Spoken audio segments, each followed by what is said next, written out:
بیوی کہنے لگی اگر آپ گھر میں بیٹھے رہیں گے تو کھائیں گے کہاں سے؟ جاؤ آپ مزدوری کرو، میں بیٹے کو دیکھتی ہوں۔ ابو طلحہ مزدوری کرنے چلے گئے۔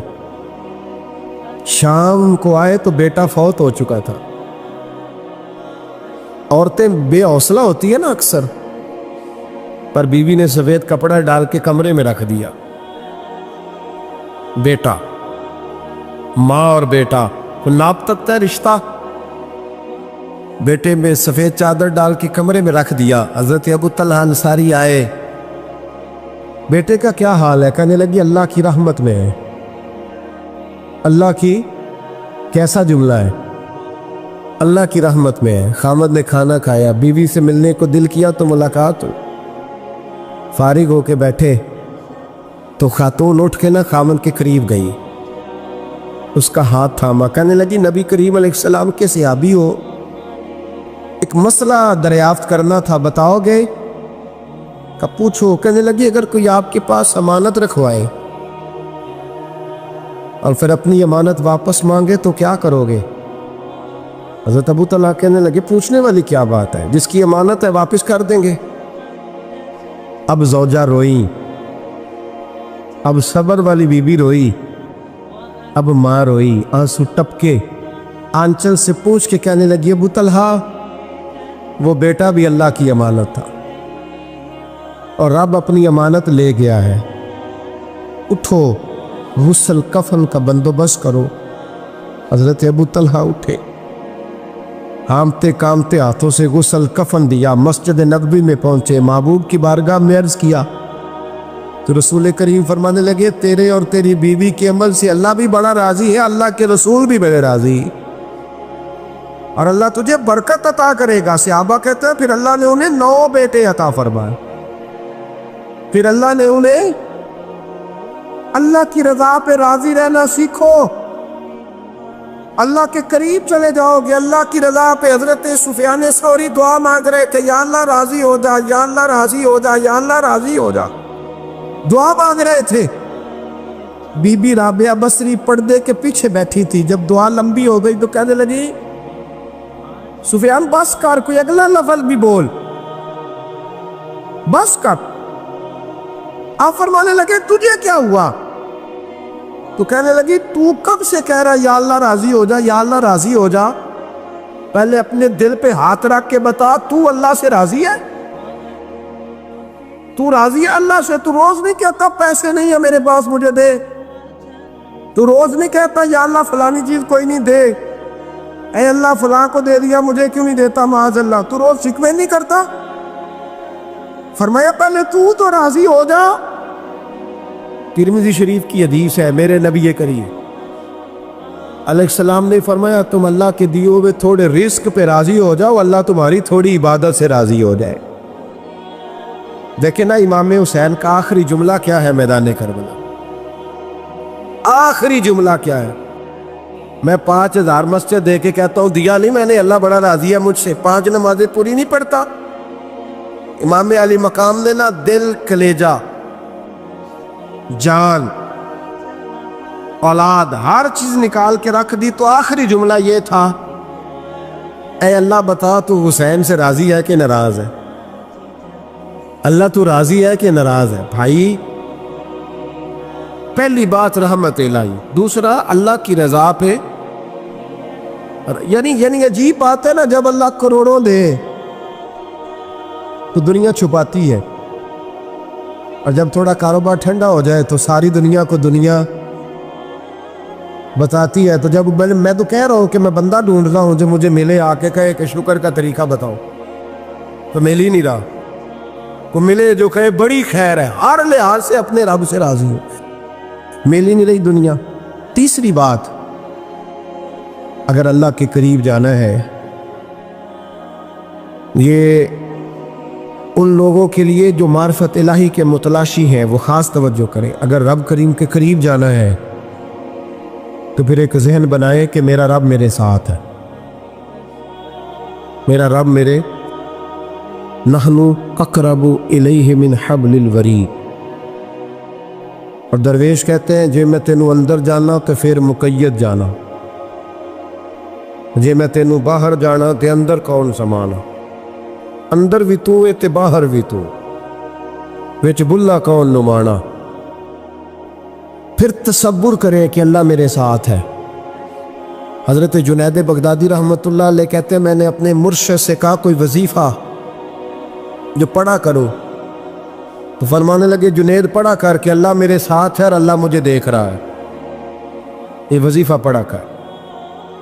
کیمرے لگا دیے ہر جگہ ہماری گورنمنٹ نے، کہتے ہیں کیمروں کی مدد سے پکڑا گیا، کیمروں کی مدد سے مسجدوں کے دروازوں پہ کیمرے، ایئرپورٹوں پہ کیمرے، ریلوے اسٹیشن پہ کیمرے، بڑے بڑے جنرل سٹور پہ کیمرے، نیچے لکھا ہے خبردار کیمرے کی آنکھ آپ کو دیکھ رہی ہے۔ کیمرے کی آنکھ دیکھے تو لوگ گناہ نہیں کرتے، تو یہ کیوں نہیں سوچتے کہ رب ہمیں دیکھ رہا ہے؟ یہ تصور کیوں نہیں جمتا کہ رب ہمیں؟ اور اللہ فرماتے ولی من خاف مقام ربہ جنتان، جو اللہ کے سامنے کھڑے ہونے سے ڈر جائے گا نا، اللہ اسے 2 جنتیں عطا فرمائے گا۔ اللہ اسے ایک دفعہ اگر کوئی ڈر گیا اللہ کے سامنے کھڑے ہونے، کتنی دفعہ بولیں تو صحیح؟ اس پر ہمارے مفسرین نے لکھا ہے کہ کبھی زندگی میں ایسا ہو کہ گناہ پر ہمارا پورا قبضہ ہو گیا ہو، گناہ پورا قابو میں آ گیا، اب کوئی روکنے والا نہیں، تو فرمایا جو اس وقت اللہ کے خوف سے ڈر جائے گا اللہ اسے 2 جنتیں عطا فرمائے گا۔ امام شافعی رحمۃ اللہ علیہ کے زمانے میں نا ایک بادشاہ کا اپنی بیوی سے جھگڑا ہو گیا، تو وہ بھی ملکہ تھی، کسی بادشاہ کی بیٹی تھی، شہزادی تھی، اس نے بھی سخت جملہ کہا، کہنے لگی چل دور ہٹ جہنمی، معاذ اللہ۔ اب اس نے اپنے خامد کو جہنمی کہا تو وہ کہنے لگا اس کا خامد کہ اچھا تو مجھے جہنمی کہتی ہے، جا پھر اگر میں جنتی نہیں تو تجھے 3 طلاقیں۔ اب کیسے ثابت ہو کہ جنتی ہے کہ جہنمی ہے؟ کیسے پتہ چلے گا؟ علماء سے پوچھا تو وہ کہنے لگے ہم کیسے بتائے گا، کون ڈگری دے کہ تو جنتی ہے کہ جہنمی ہے؟ بات دور نکل گئی، امام شافعی کے پاس گیا، وہ رسوخ رکھتے ہیں علم فقہ کا، ان کے پاس گیا، جا کے کہنے لگا حضور یہ مسئلہ ہے۔ امام صاحب فرمانے لگے اکیلے میں مجھے ملتے ہو؟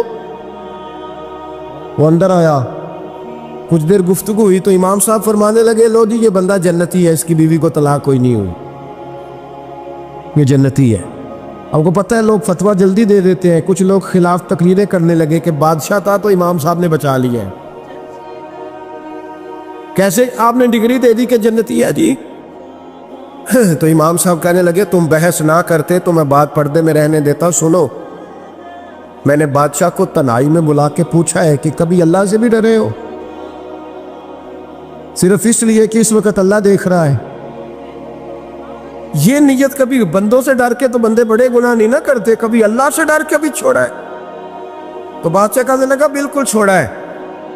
میری ایک کنیز تھی بڑی خوبصورت، غریب گھر کی ملازمہ، غریب گھرانے کی تھی، ایک دن میں آیا تو میرے کمرے میں صفائی کر رہی تھی، معاذ اللہ میرا اس پہ دل آ گیا، میں نے دروازہ بند کر لیا، دنیا کی کوئی طاقت نہیں تھی، میرا اپنا محل تھا، مجھے کچھ دیکھ بھی لیتا تو کسی میں جرت نہیں تھی مجھے منع کرنے، اور میں چونکہ حکمران تھا اور مطلق العنان تھا کوئی شکایت بھی نہ کرتا، لیکن جب میں نے اس کی طرف ہاتھ بڑھایا تو اس نے ایک ہی لفظ کہا، کہنے لگی تو اللہ سے نہیں ڈرتا؟ تو اللہ سے نہیں ڈرتا؟ کہنے لگا کوئی نہیں تھا امام صاحب مجھے منع کرنے والا، کوئی نہیں تھا، لیکن جب اس نے کہا تو اللہ سے نہیں ڈرتا تو میں کانپنے لگا، میں نے اس سے معافی مانگی، غریب ملازمہ سے میں نے بادشاہ ہو کے معافی مانگی، میں نے معافی مانگی، پھر میں نے دروازہ کھولا، کہتے وہ چلی گئی، امام صاحب کہنے لگے اٹھ میرے سینے سے لگ، کہا حضور کیا ہوا؟ فرمایا جو تنہائی میں اکیلے میں ایک دفعہ بھی رب سے ڈر جائے اللہ اسے 2 جنتیں عطا فرمائے گا۔ تو جنتی ہے اس لیے کہ تو یار کبھی تو ایسا ہو، کبھی تو ایسا ہو بھولا گاہک ہمارے قبضے میں آ گیا ہو، ہم اپنا پورا اس پر تسلط رکھتے ہو پر ہم اللہ سے ڈر جائیں. کبھی ایسا ہو کہ کروڑوں روپیہ ہمارے تسلط میں، ہم چاہیں تو جتنا مرضی استعمال کریں لیکن ہم اللہ سے ڈر جائیں. حضرت عمر کا زمانہ تھا. ایک نوجوان صحابی کا بیٹا مسجد جایا کرتا تھا، بڑا نیک تھا. ایک عورت اس کو اپنی طرف بلانے لگی، لبھانے لگی. نوجوان تھا. ایک دن دل آ ہی گیا بی بی پہ.